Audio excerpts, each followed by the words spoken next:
No, I don't feel like a champion right now that the UFC bought this organization. I don't understand all that. I don't, you know. What were your thoughts when you found out that the UFC bought Strikeforce? Well, I thought we were competing with the UFC, and I thought, you know, my belt might have been just as important, or potentially just as important as a UFC belt, you know. And we had the best fighters here, you know. We had more technical martial artists and stand-up fighters here in the Strikeforce. But now this is all about, you know, going to the UFC. So I don't care about the Strikeforce belt. I mean, like, you know, I knew there was a reason why I never put that shit on anyways. You know what I mean? So you feel like it's the UFC's the end game, and that yeah, I'm trying to go to the top, you know, and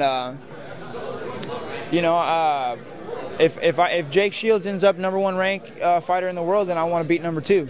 You know, that's fine. I'm happy with that. You know. Fight-related questions, how guys? Yeah. Now with Paul Daley, he mentioned, you know, that he sees this as a stand-up war, making comments that if it goes to the ground, that it's, you know, he doesn't think it will. What's your feeling on that? Because it is an MMA fight, and the ground game is part of it.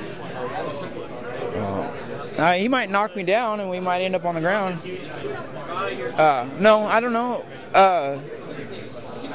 I'll take where the guy gives me. If he gives me anything, if he doesn't, I'm gonna have to push buttons, and you know, it's like he said, he was pretty much right on about, you know, right. You know, what do you want me to say? We're gonna fight. We know how to fight now. There's not any. A long time ago, you know, about 10 years ago in this sport, people were like, oh, well, I'm gonna use this strategy, or I'm gonna use that strategy. Now we're all mixed martial artists. Everybody in here is a jiu-jitsu guy. Even if it's not a jiu-jitsu guy, you had to learn how to defend chokes and you know, and submissions. You need to learn a decent amount of submissions yourself. Everybody knows some stand-up because you have to. Everybody knows some wrestling because you can't just go on bottom. Everybody is a mixed martial artist, so. Nick, sorry to interrupt. Yeah, everybody who's involved in the sport is talking about how champions today are no longer champions tomorrow. See, like John Jones and Shogun. How do you prepare, and how do you keep yourself updated?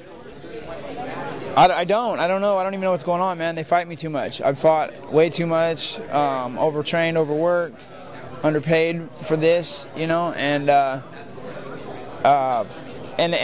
underpublicized too. They don't give a shit about me. You know, I'm not put in magazines. They don't call me for that.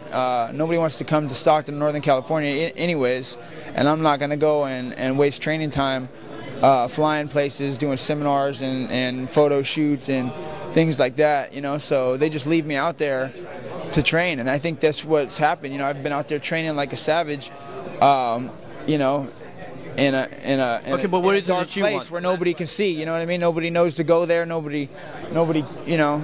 I train with my team, and then in the Bay Area, and then the rest of us train out north. Yeah. And you know. Okay. It's good shit. Okay, but yeah, that's it. Showtime. Thank you.